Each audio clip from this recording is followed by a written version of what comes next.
Hello students, welcome to MKC. मैं Devesh Maurya, biology faculty. आज हम आपको कुछ नया लेकर के आए हैं। ठीक है, बहुत दिनों से आप लोग वेट कर रहे थे कि जो बायोलॉजी का मॉडल पेपर है ये कंटिन्यू किया जाए, मतलब ढेर सारा क्वेश्चन आपको कराया जाए, एक कंटिन्यूअस वे में सारे चैप्टर्स के क्वेश्चन को कराया जाए। उसी को देखते हुए एमकेसी आपके लिए एक सुनहरा अवसर लेकर के आया है। और यहाँ पे जो आपके जो मॉडल पेपर्स बनाए जा रहे हैं, जो आपको दिया जाएगा एमकेसी के द्वारा, वो क्या होगा, वहाँ पे एक शेड्यूल में रहेगा। ठीक है, और ये जो पेपर क्वेश्चन पेपर्स होंगे वो आपको चैप्टर वाइज आपको दिए जाएंगे। ठीक है, फिर आपने देखा होगा कि कई चैनल्स पे क्वेश्चंस कराए जाते हैं, और जब क्वेश्चंस कराए जाते हैं तो वहाँ पे 2000 से लेकर के 5000 या उससे ज़्यादा के क्वेश्चन का कलेक्शन होता है, और जो लगातार आपको कराए जाते हैं। फिर उसके बाद एग्जाम पे आने पे आपसे बोला जाता है कि हमने जितना आपके क्वेश्चंस कराए थे वो सारे क्वेश्चंस आ गए।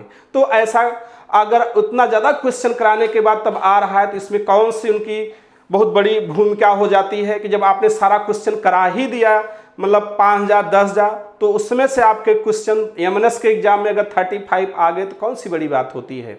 ठीक है, लेकिन हमने क्या किया है, यहाँ पे आपके क्वेश्चन की संख्या को बहुत सीमित किया गया है। बहुत कम संख्या में डेली हम जब आपके मॉडल पेपर लेकर के आएंगे तो मैक्सिमम आपके क्वेश्चन कितने हो सकते हैं, 10 हो सकते हैं, 20 हो सकते हैं। बट ये जो क्वेश्चंस होंगे ये पूरे क्या होंगे, पूरे चैप्टर्स के निचोड़ होंगे, पूरा क्वेश्चन कॉन्सेप्ट बेस्ड होंगे, जो आपके एग्जाम के लिए क्या होंगे, बहुत ही क्या होंगे, फायदेमंद होंगे। और इस क्वेश्चन के सहारे आपके जो एग्जाम में आने वाले जो क्वेश्चंस होंगे, या तो यही क्वेश्चन आ सकते हैं, अगर ये क्वेश्चंस नहीं आते हैं तो इसी के बेस्ड पे क्या होंगे, जो क्वेश्चंस होंगे इसी के सहारे, या इसका जो क्वेश्चन अगर आप सॉल्व किए होंगे तो उस क्वेश्चन को भी आप सॉल्व कर सकते हैं। क्लियर हो गया होगा इतना।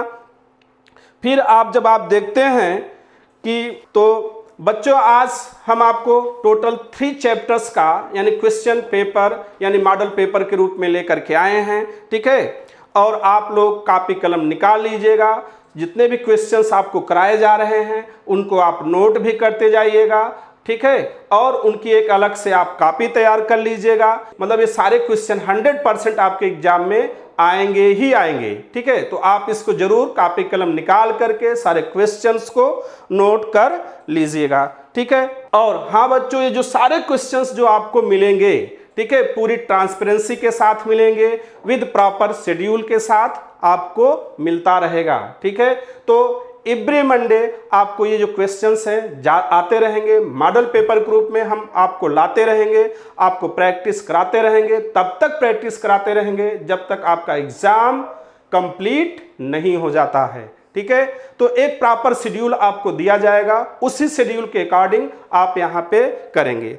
तो आपका सबसे पहले कॉपी कलम निकाल करके वो शेड्यूल को आप नोट करिए कि किस किस दिन हम कौन कौन सा चैप्टर आपको लेकर के आएंगे, और उस क्वेश्चन को जब आप जिस दिन लेकर के आएंगे तो उसके पहले उस टॉपिक को आप पढ़ लीजिएगा, और हमारे साथ ही साथ उस क्वेश्चन को भी आप सॉल्व करते हुए आगे बढ़ते रहिएगा।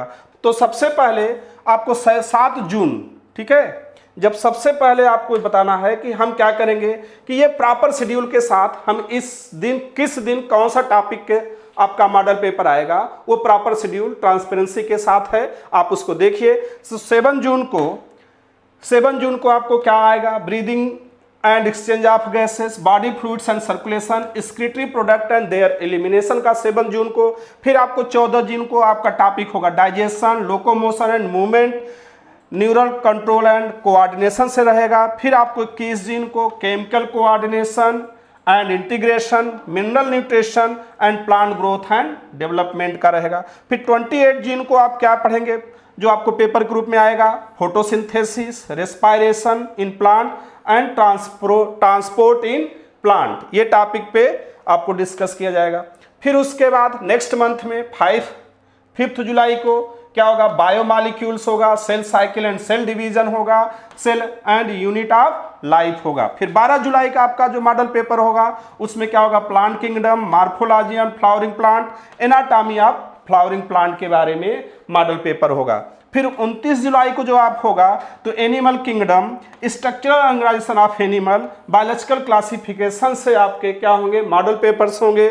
फिर आपके जो 26 जुलाई होगा उसमें reproduction in organism, sexual reproduction in flowering plant, human reproduction का मॉडल पेपर आपके समक्ष हम प्रस्तुत करेंगे। फिर उसके बाद अगस्त जो मंथ रहेगा उस अगस्त मंथ में reproductive health, principle of inheritance and variation, molecular basis of inheritance के मॉडल पेपर्स होंगे। फिर 9 अगस्त को आपको क्या होगा, एवोल्यूशन होगा, human health and disease, strategies for enhancement and food production, microbes in human welfare से रिलेटेड मॉडल पेपर्स होंगे। फिर 16 अगस्त को आपको बायोटेक्नोलॉजी, प्रिंसिपल एंड प्रोसेस से रहेगा। फिर बायोटेक्नोलॉजी एंड इट्स एप्लीकेशन से रहेगा एंड ऑर्गेनिज्म एंड पॉपुलेशन से रिलेटेड टॉपिक को डिस्कस होगा। फिर 23 अगस्त को आप जब पढ़ेंगे तो ecosystem, biodiversity and conservation, environmental issue के बारे में वहाँ पे आपके मॉडल पेपर्स होंगे, ठीक। और लास्ट यानी 28 अगस्त जो होगा आपका मिसलेनियस टाइप के क्वेश्चन होंगे, मीन्स आपको एक complete model paper every chapter से लास्ट में हम लेकर के आएंगे, ठीक है। और जो आपके पूरे एग्जाम बेस्ड वो पेपर्स बनेंगे, ठीक है। तो इसी को देखते हुए, ठीक है, तो ये सारा आपका प्रॉपर शेड्यूल है। कॉपी कलम निकाल करके सारे शेड्यूल को नोट कर लीजिएगा। जैसे ही जिस दिन आपको मंडे को पेपर लेके आएंगे जब मॉडल पेपर, तो उसके पहले आप क्या करेंगे, अपनी तैयारी करके आइएगा, मेरे साथ ही साथ आप क्वेश्चन को भी सॉल्व करिएगा। तो चलिए हम स्टार्ट करते हैं, क्वेश्चन की तरफ बढ़ते हैं। तो यहाँ पे क्वेश्चन के बढ़ने से पहले तो पहला सबसे पहले देखते हैं। तो आज हम जो आपको इस सेशन में हम 3 चैप्टर्स के बारे में आपको डिस्कस करेंगे। वो 3 चैप्टर्स क्या हैं, breathing and exchange of gases, means श्वसन और गैसों का विनिमय, बॉडी फ्लूइड्स एंड सर्कुलेशन, शारीरिक तरल एवं परिसंचरण, और excretory product and there elimination. इस टॉपिक के बारे में आज हम लोग डिस्कस करेंगे, मीन्स आज इससे रिलेटेड क्वेश्चन के बारे में डिस्कस करेंगे। और आप लोग पता है कि यहाँ पे जो क्वेश्चंस है पूरे चैप्टर्स के निचोड़ के हैं, कॉन्सेप्ट बेस्ड हैं, ठीक है। तो चलिए एक एक करके क्वेश्चन को देखा जाए। तो सबसे पहला क्वेश्चन आता है कि 2 friends are eating together, means 2 friends आपस में साथ खा रहे थे। On a dining table one of them suddenly start coughing, उसमें से क्या होगा कि एक क्या होता है, सडनली उसको क्या होंगे, खांसने की या उसको धक्का लगने लगा, ठीक है, खाते खाते भोजन का। तो swallowing some foods, this coughing would have been due to improper movement of, ऐसा क्यों हुआ कि ऐसा उसको सडन ऐसी प्रॉब्लम क्यों क्रिएट हुई।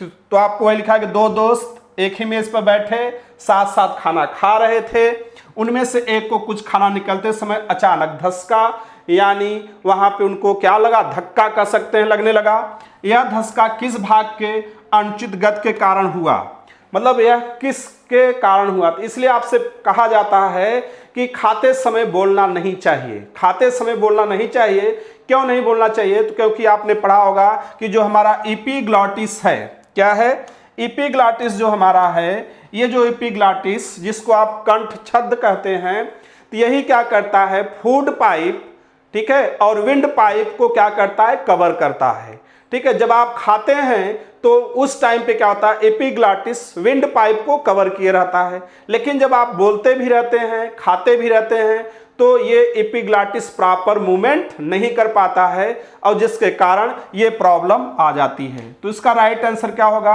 एपिग्लॉटिस प्रॉपर मूवमेंट नहीं करता है, ठीक है। तो क्या होगा, एपिग्लॉटिस। चलिए आगे देखते हैं। अगला क्वेश्चन क्या है कि स्तंभ फर्स्ट में दी गई, ठीक है, कॉलम को सेकंड से आपको क्या करना है, स्टेप से मिलान करना है, ठीक है। Match the items given in column first और कॉलम सेकंड को आपको मिलान करने के लिए पूछा गया है। तो जब आप इसका क्वेश्चन को मिलान करते हैं तो क्या होगा, तो आप सबसे पहले ये मिलान तभी कर पाएंगे जब आपके इससे रिलेटेड आपके कॉन्सेप्ट होंगे और सबका यानी वॉल्यूम, यानी tidal volume, inspiratory reserve volume, expiratory reserve volume सब आपके जानकारी में हों। तो ज्वारीय आयतन, अंतःशोषण, निःशोषण और अवशिष्ट आयतन के बारे में जब आपको एग्जैक्ट जानकारी रहेगी तभी आप इसको मैच करा सकते हैं। तो बात आती है कि सबसे पहला क्या है, टाइडल वॉल्यूम कितना होता है। जब टाइडल वॉल्यूम आप पढ़ते हैं तो क्या होता है, 500 से लेकर के क्या होता है ml के आसपास होता है, यानी 500 ml टू 550 ml क्या होगा, टाइडल वॉल्यूम पाया जाता है। ठीक है, फिर इंस्पायरेटरी आप रिजर्व वॉल्यूम के बारे में पढ़ते हैं। ठीक है, तो इंस्पायरेटरी रिजर्व वॉल्यूम के बारे में जब आपको पढ़ाया जाता है इसका आपको क्या होगा, टाइडल वॉल्यूम 500 हो गया। फिर इंस्पायरेटरी जब रिजर्व वॉल्यूम पढ़ेंगे तो क्या होगा, तो यहाँ पे इंस्पायरेटरी रिजर्व वॉल्यूम क्या होगा आपका, ये हो गया। फिर एक्सपायरेटरी जब रिजर्व वॉल्यूम आप पढ़ते हैं तो कितना हो जाएगा, 1000 टू 1100। और रेजिडुअल वॉल्यूम क्या हो जाएगा, ये हो गया। तो इसका मतलब राइट आंसर आपका क्या हो गया, सेकंड का राइट आंसर। जब आप मैच कराएंगे तो यहाँ पे ए का थर्ड इसमें मैच कर रहा है। ठीक है, और बी का फर्स्ट ये मैच कर रहा है, मतलब आपका ये राइट आंसर हो गया। ठीक है, फिर आगे बढ़ते हैं, उसी को आपको कॉन्सेप्ट देने के लिए ध्यान दीजिए। तो यहाँ पे आपको जब पढ़ते हैं तो ये क्या हो गया, टाइडल वॉल्यूम क्या हो गया, टाइडल वॉल्यूम कितना होता है, 500 होता है। एक्सपायरेटरी रिजर्व वॉल्यूम 250 ml होगा, इसको आप लर्न करिएगा। एक्सपायरेटरी रिजर्व वॉल्यूम क्या होगा, 1500 ml होगा। जो रेजिडुअल वॉल्यूम होता है वो भी क्या होगा, 1500 ml होगा।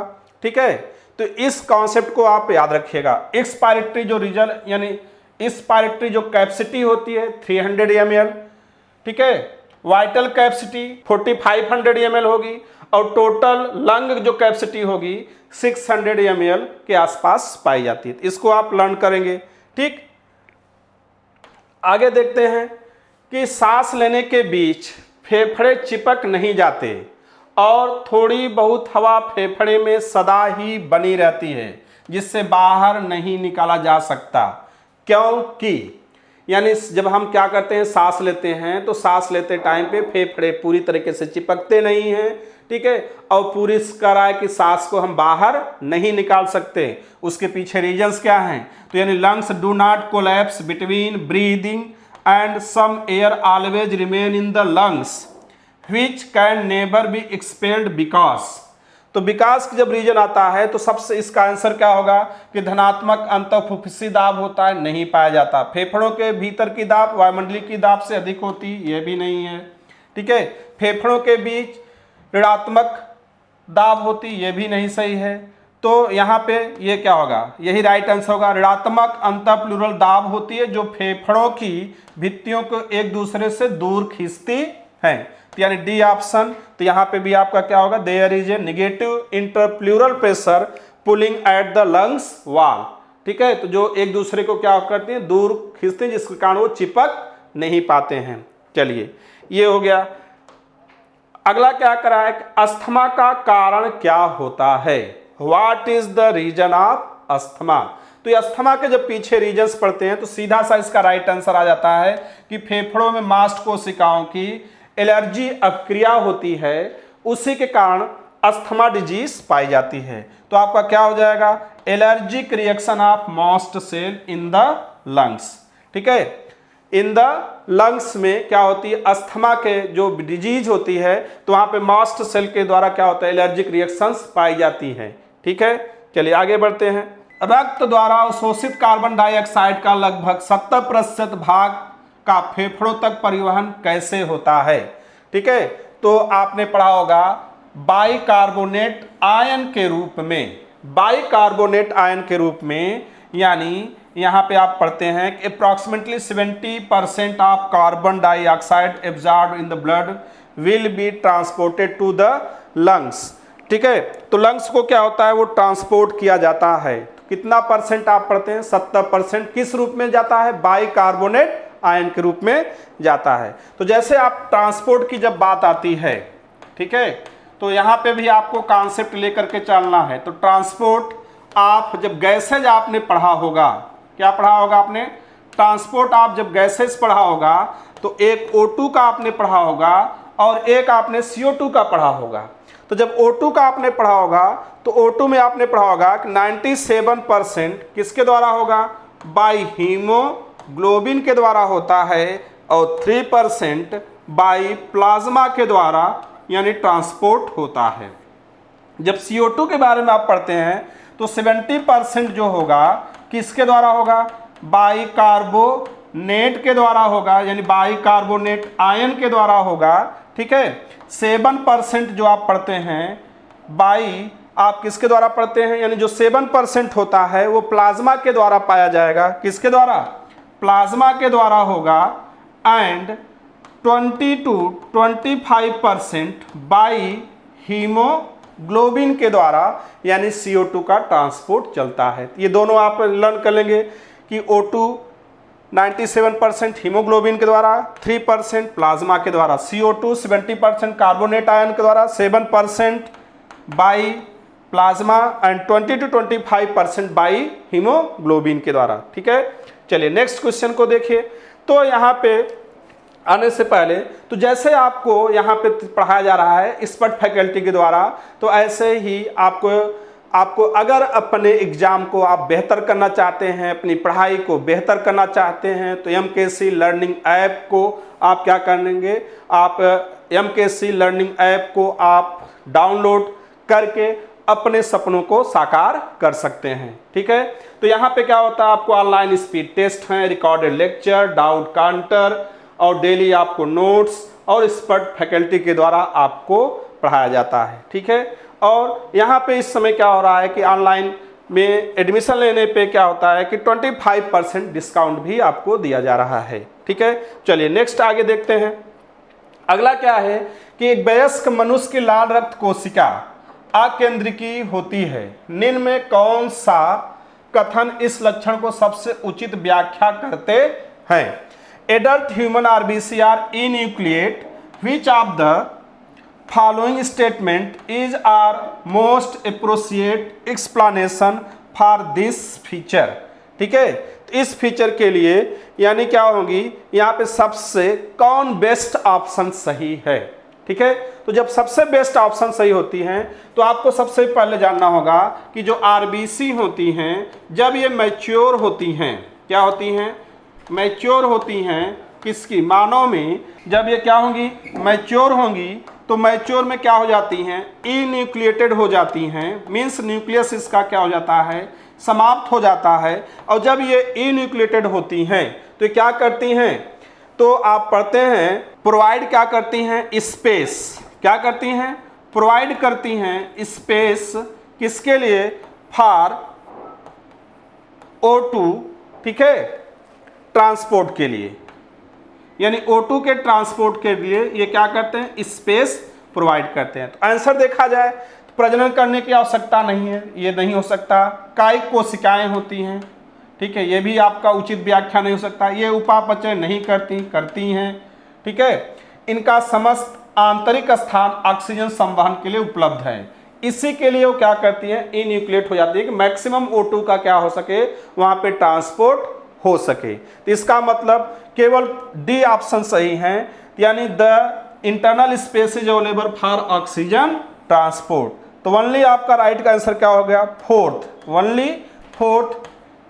ओनली क्या होगा right answer, fourth is right answer. यहां पे क्या हो जाएगा आपका फोर्थ, ठीक है, यानी केवल फोर्थ ही आपका क्या है, राइट आंसर सही है, ठीक है, यानी ओनली फोर्थ का लीजिए और आपका लिखिए ओनली जो डी ऑप्शन है वही क्या है आपका सही है, ठीक है। चलिए आगे देखते हैं नेक्स्ट क्वेश्चन की तरफ। फिर आपको यहाँ पे मैचिंग के टाइप के क्वेश्चंस आए हैं जो आपको मैच करने के लिए हैं, ठीक है। तो मैच करिए यहाँ पे, तो यहाँ पे क्या, स्तंभ फर्स्ट में दी गई मदों का स्तंभ सेकंड की मदों से मिलान करिए, यानी match the items given in column first with those in column second and select the correct option given below. तो यानी आपको सेलेक्ट करना है करेक्ट आंसर को। तो आप जब बात आती है तो सबसे पहले कौन सा वाल्व या कपाट कहाँ पे प्रेजेंट होता है, इस पे भी आपका कॉन्सेप्ट रहेगा, तो आप अपने क्वेश्चन का आंसर आसानी से दे पाएंगे।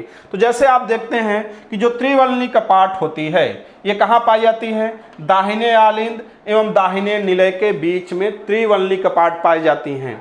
द्विवलनी कपाट बाएं आलिंद और बाएं निलय के बीच में पाई जाती हैं। और अर्धचंद्राकार कपाट जो होता है दाहिने निलय और फुफ्फुसी धमनी के बीच में पाई जाती है। इसका मतलब ए का थर्ड सही है, बी का फर्स्ट सही है, सी का सेकंड सही है। ठीक है, तो इस तरीके से इसका ये क्या हो गया, राइट आंसर हो गया, यानी पहला ही इसका क्या हो गया, राइट आंसर हो गया। ठीक है, फिर उसी कपाट के बारे में यहाँ पे डिस्कस भी हमने कर दिया जिससे आपका कॉन्सेप्ट बन जाए। तो जैसे आपको पढ़ते हैं त्रिवलनी कपाट, जिसको इंग्लिश में आप क्या कहते हैं, ट्राइकस्पिड वाल्व। तो ट्राइकस्पिड वाल्व कहाँ पाई जाती है, बिटवीन राइट एट्रियम और राइट वेंट्रिकल के बीच में पाई जाएंगी। किसके, राइट एट्रियम और राइट वेंट्रिकल में। द्विवलनी कपाट, जिसको आप इंग्लिश में क्या कहते हैं, बाइकस्पिड कहते हैं, इसी का दूसरा नाम क्या है, मिट्रल वाल्व है। कहाँ प्रेजेंट होंगी, between left atrium and left ventricle के बीच में पाई जाएगी। अर्धचंद्राकार कपाट, जिसको आप इंग्लिश में क्या बोलते हैं, सेमी ल्यूनार वाल्व क्या कहते हैं, ये कहाँ प्रेजेंट होती हैं, जो दैहिक धमनी के आधार पे। ठीक है, मीन्स एओर्टा जो होगी ओर्टा के बेस पे प्रेजेंट होगी। ठीक है, पल्मोनरी धमनी यानी पल्मोनरी आर्टरीज, ठीक है, क्या होगी, पल्मोनरी आर्टरी होगी, इसी के क्या होंगे, ये बेस पे पाई जाती हैं। फिर आपका यूस्टेचियन वाल्व होती है, जो कहाँ पे आते हैं, इंफीरियर वेना केवा के में पाई जाएंगी। ये कहाँ होंगी, Haversian valve superior vena cava में पाई जाएंगी। और थिबेसियन जो वाल्व होगी वो कहाँ पाई जाएंगी, कोरोनरी आर्टरी में। कहाँ प्रेजेंट होंगी, कोरोनरी आर्टरीज में पाई जाएंगी। ठीक है, चलिए क्लियर हो गया होगा कॉन्सेप्ट। अब नेक्स्ट क्वेश्चन जब आप बढ़ते हैं तो फुफ्फुस धमनी के भीतर रुधिर दाब होता है, blood pressure in the pulmonary arteries.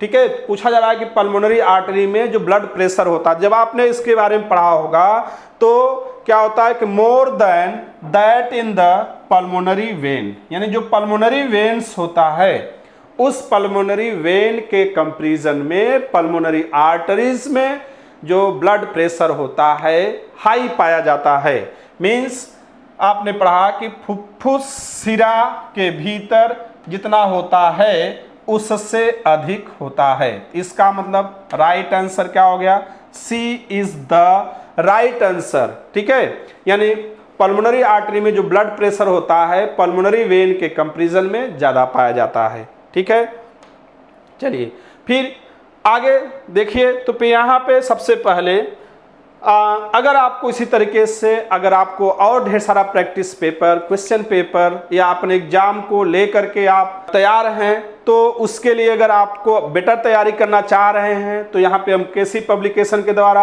आप बुक भी आपको डिलीवरी होती है, जिसका इसमें 25% डिस्काउंट और साथ ही साथ फ्री डिलीवरी के साथ आपके यहाँ पहुँचाया जाता है। ठीक है, तो चलिए आगे देखते हैं कि नाइट्रोजनी अपशिष्ट को यूरिका अम्ल विधि से बाहर निकाला जाना पाया जाता है।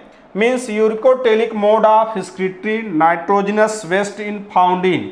मीन्स आपने पढ़ा होगा कोई यूरिया का उत्सर्जन करता है, कोई अमोनिया का एक्सक्रीशन करता है, कोई यूरिक एसिड का एक्सक्रीशन करता है। तो क्वेश्चन आपको पूछा क्या गया है कि यूरिकोटेलिक है, ठीक है, यानी यूरिक एसिड का जो एक्सक्रीशन करते हैं उसी को हम क्या बोलते हैं, यूरिकोटेलिक कहते हैं। यानी those organism which excrete the uric acid is known as uricotelic कहलाएगा। अब उसका राइट आंसर क्या होगा, रेप्टाइल्स एंड बर्ड्स। क्या होंगे, तो रेप्टाइल्स एंड जो बर्ड्स होते हैं वो क्या होते हैं, यूरिकोटेलिक होते हैं। चलिए आगे देखते हैं। तो यहाँ पे तो उसी को आपको आपके एनसीईआरटी बेस्ड इसको ध्यान देंगे। तो एक्सक्रीटरी मैटर अमोनिया, ठीक है, अमोनिया जो होते हैं जब आप पढ़ते हैं तो इनको क्या होते हैं, एक लार्ज अमाउंट में वाटर की रिक्वायरमेंट होती है। ठीक है, और ये क्या होते हैं, टॉक्सिटी देखा जाएगा तो जितने भी स्क्रीटरी मटेरियल्स होते हैं सबसे ज़्यादा ये क्या होता है, टॉक्सिक होता है। और किस में पाए जाते हैं, जो आप पढ़ेंगे एग्जाम्पल में, तो bony fishes and aquatic insect and aquatic animal. ठीक है, तो जो एक्वाटिक एनिमल्स होंगे उसमें क्या होगा, अमोनोटेलिक पाया जाता है। ठीक है, तो एक्वाटिक इंसेक्ट हो गया, एक्वाटिक एम्फीबिया होंगे और बोनी फिशेस अमोनोटेलिक का एग्जाम्पल होगा। ठीक है, फिर बात आती है यूरियोटेलिक। यूरियोटेलिक का मतलब जो यूरिया का उत्सर्जन करेंगे, यह क्या होती है, टॉक्सिटी में देखेंगे तो ये क्या होगा, लेस टॉक्सिक होता है अमोनिया के भी कंपेरिजन में। वाटर का अमाउंट जब देखते हैं तो लेस वाटर की रिक्वायरमेंट होती है। ठीक है, और इसके जब एग्जाम्पल्स होंगे तो कौन से एग्जाम्पल होंगे, मैमल्स होंगे, मैराइन फिशेस और मेनी टेरेस्ट्रियल एम्फीबिया इसके एग्जाम्पल्स होंगे। तो यूरियोटेलिक यानी सिंपली आप कह सकते हैं terrestrial animal is the example. जैसे हम लोग भी क्या होते हैं, यूरियोटेलिक हैं, यानी ह्यूमन क्या है, यूरियोटेलिक है। फिर बात आती है यूरिकोटेलिक, यानी जो यूरिक एसिड का एक्सक्रीशन करते हैं तो यूरिकोटेलिक कहलाएंगे। और ये क्या होते हैं, इनको सबसे कम वाटर की रिक्वायरमेंट पाई जाती है। सबसे ज़्यादा किसको पाई जाएगी, अमोनिया को पाई जाती है। ठीक है, और यहाँ पे जब आप पढ़ते हैं तो ये सबसे कम क्या होते हैं, हार्मफुल होते हैं। यानी जितने, यानी यूरिकोटेलिक जब देखेंगे तो अमोनिया एंड यूरिया के कंपेरिजन में लेस टॉक्सिक होती है। एग्जाम्पल में आपको क्या हो गया, बर्ड्स हो गया, इंसेक्ट हो गया, लैंड स्नेल एंड रेप्टाइल्स, इसके क्या हो जाएंगे, एग्जाम्पल्स हो जाएंगे। तो यूरिकोटेलिक ये जरूर आपको तैयार करिएगा, यहाँ से आपके एग्जाम में क्वेश्चंस बनते रहते हैं। ठीक है, फिर अगला क्वेश्चन क्या है कि निम्नलिखित में किसी एक में मानव ने फ्रास के एक विशिष्ट भाग का कार्य सही बताया गया है। ठीक है, तो यहाँ पे मानव नेफ्रास यानी नेफ्रान क्या बताएंगे, मानव नेफ्रास की जगह आप क्या यूज करेंगे, नेफ्रान। ठीक है, तो मानव नेफ्रान में एक विशिष्ट भाग का कार्य सही बताया गया है, तो यानी उसका क्या है, नेफ्रान का एक विशिष्ट फंक्शन क्या है। Which one of the following correctly explain the function of a specific part of human nephron। ठीक है, तो किसका बताएंगे आप, ह्यूमन नेफ्रॉन का। ठीक है, किसका, नेफ्रॉन का स्पेसिफिक फंक्शंस क्या है। तो जब देखते हैं तो जो पोडोसाइट्स होती है, तो आपने पढ़ा होगा कि जब आपने नेफ्रॉन का बनाया होगा तो यहाँ पे जब स्ट्रक्चर आपने बनाया होगा तो यहीं पे क्या होती है, ऐसे छोटे छोटे क्या होते हैं, पोर्स लगे होते हैं, जिसको हम क्या कहते हैं, पोडोसाइट। तो पोडोसाइट क्या होता है, सूक्ष्म अवकाश बनाते हैं, छिद्र, ताकि रक्त का निस्यंदन होकर वह बोमेन कैप्सूल में जा सके।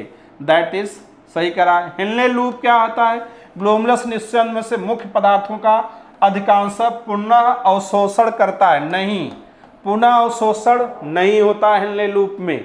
ठीक है, दूसरा क्या करा है कि दूरस्थ संवहित नलिका से आयनों को प्रतिवर्ती रक्त कोशिकाओं में पुनः अवशोषण नहीं होता। तो आयनों की बात हो रही तो वहां पे भी अवशोषण नहीं होता। अभी इसके पीछे हम कॉन्सेप्ट आपको दे देंगे।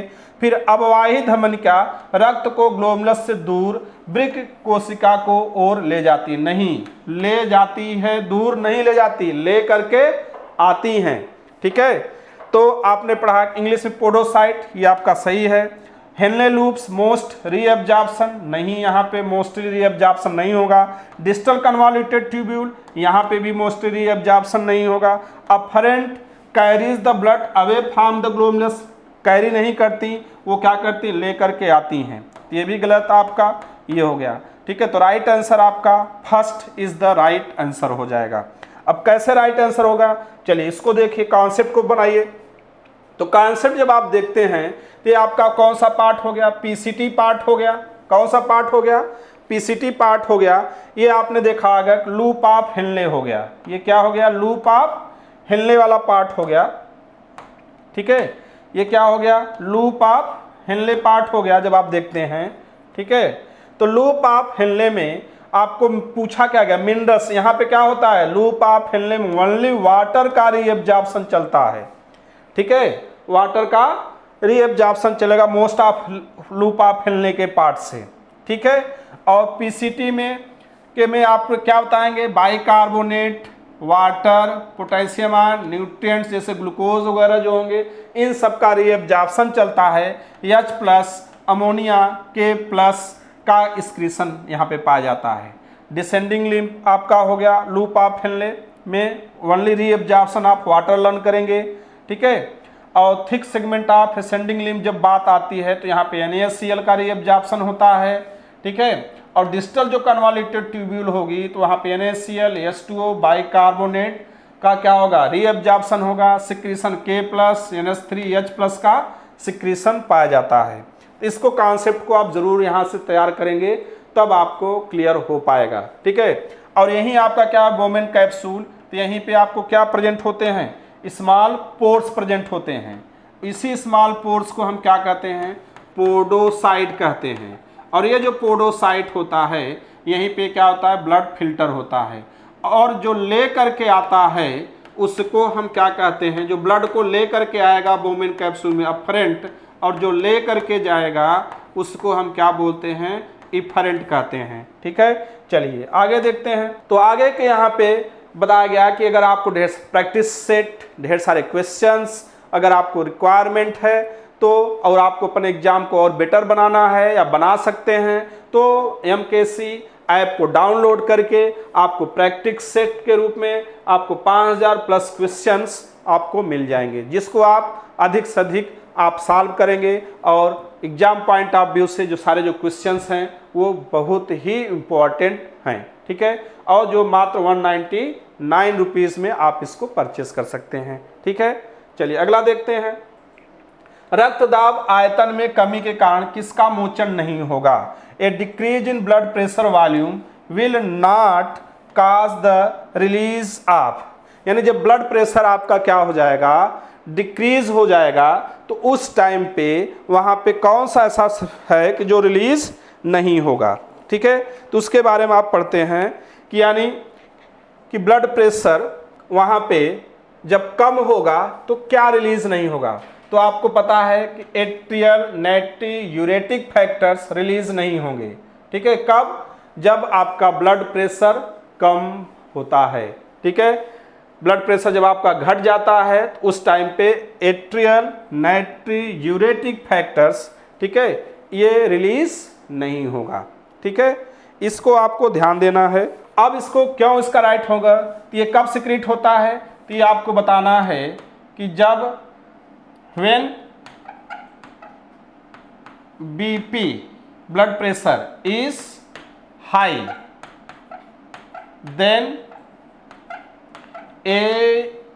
ANF, यानी ANF, ठीक है,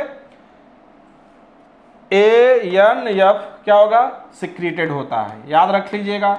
यानी जब ब्लड प्रेशर हाई होता है तो उसी टाइम पे ANF का सिक्रीशन होता है, और जब ANF रिलीज करता है तो ये ब्लड को, ब्लड वेसल्स का डायलेशन कर देता है, जिसके कारण ब्लड प्रेशर लो हो जाता है। लेकिन पूछा क्या गया है कि कमी होने पर क्या नहीं निकलेगा, तब ये एट्रियल नाइट्रियूरेटिक फैक्टर्स या ANF का सिक्रीशन नहीं होगा, ठीक है। एल्डोस्टेरोन क्या करता है, ये इंक्रीज कर देता है। इसको जब आप पढ़ेंगे तो ये क्या करेगा, increase the reabsorption, increase the reabsorption, यानी ये क्या करता है, एब्जॉर्प्शन की जो प्रोसेस होता है वो क्या करता है, बढ़ा देता है। Increase the reabsorption of sodium ion and water, ठीक है, सोडियम आयन एंड वाटर। तब जिसके कारण क्या होगा, BP क्या हो जाएगा, ब्लड प्रेशर फिर क्या हो जाएगा, हाई बन जाता है, ठीक है। क्लियर हो गया। ADH की जब बात आती है तो एंटी डाययूरेटिक हार्मोन्स आपने पढ़ा होगा, ये भी सिक्रीट होता है। तो ADH क्या होता है, ये क्या करता है, इंक्रीज क्या करेगा, ये भी क्या करता है, इंक्रीज रीएब्जॉर्प्शन को ये भी बढ़ाएगा, रीएब्जॉर्प्शन को ये भी बढ़ाएगा। कहाँ पे बढ़ाएगा, इन PCT, यानी प्रॉक्सिमल कन्वॉल्यूटेड ट्यूब्यूल में ये रीएब्जॉर्प्शन के प्रोसेस को ये बढ़ा देता है, ठीक है। ये हो गया। फिर रेनिन आपका सिक्रीट होता है। तो रेनिन के बारे में जब आप पढ़ते हैं तो रेनिन क्या करता है, तो रेनिन जो सिक्रीट होता है, ठीक है, तो जब ये कब सिक्रीट होगा, जब ब्लड प्रेशर क्या होगा, जब डाउन हो जाएगा, तो उस टाइम पे क्या होगा, रेनिन का सिक्रीशन होगा। यानी BP डाउन जब होगा तब उस टाइम पे इसका क्या होगा, सिक्रीशन पाया जाता है, ठीक है। चलिए आगे देखते हैं। नेफ्रॉन से समीपस्थ सम्मिलित नलिका को काट कर निकाल देने से परिणाम क्या होगा। यानी नेफ्रॉन से यानी पीसीटी प्रॉक्सिमल कन्वॉल्यूटेड ट्यूब्यूल को अगर हम कट करके निकाल देंगे तब क्या होगा। तो आपने पढ़ा होगा पीसीटी में ही मैक्सिमम रीएब्जॉर्प्शन का प्रोसेस चलता है। यानी सबसे ज़्यादा अगर रीएब्जॉर्प्शन का प्रोसेस कहाँ पर आता है, पीसीटी में। न्यूट्रिएंट्स हो गया और मिनरल्स हो गए, वाटर्स हो गए, इन सब का रीएब्जॉर्प्शन कहाँ चलता है, पीसीटी में चलता है। और जब आपने पीसीटी को ही हटा दिया तो इन सब का रीएब्जॉर्प्शन नहीं हो पाएगा।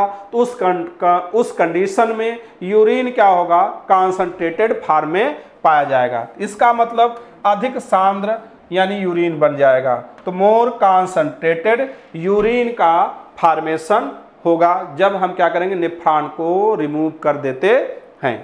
क्लियर हो गया होगा, ठीक है। तो ये इतने आपसे क्वेश्चन थे। फिर अगले मंडे फिर हम नेक्स्ट टॉपिक से लेकर के क्वेश्चन के आएंगे। तो आप उसके पहले आप पूरा तैयारी करके रखिएगा, ठीक है। और हमारे साथ ही साथ आप क्वेश्चन को भी सॉल्व करिएगा। Okay, thank you. जहाँ सारे शिक्षण संस्थान बंद हैं और विद्यार्थी दुविधा में हैं, आखिर हमारी पढ़ाई कैसे होगी, वही मेजर कलसी क्लासेस लड़ाई में आपके साथ हैं। आप घर बैठे भी डिफेंस क्षेत्र के सभी आने वाले एग्जाम की तैयारी कर सकते हैं। इसके लिए आपको गूगल प्ले स्टोर से MKC लर्निंग ऐप को डाउनलोड करना होगा और घर बैठे आप पाएंगे daily live classes, recorded video lectures, chapter wise notes, question bank with the solution, complete online test, साथ ही साथ असाइनमेंट और प्रॉपर डाउट काउंटर। इस चुनौती को अवसर में बदलना है और हम आपके साथ हैं। तुरंत डाउनलोड करें MKC लर्निंग ऐप। कहते हैं ना, ऑनलाइन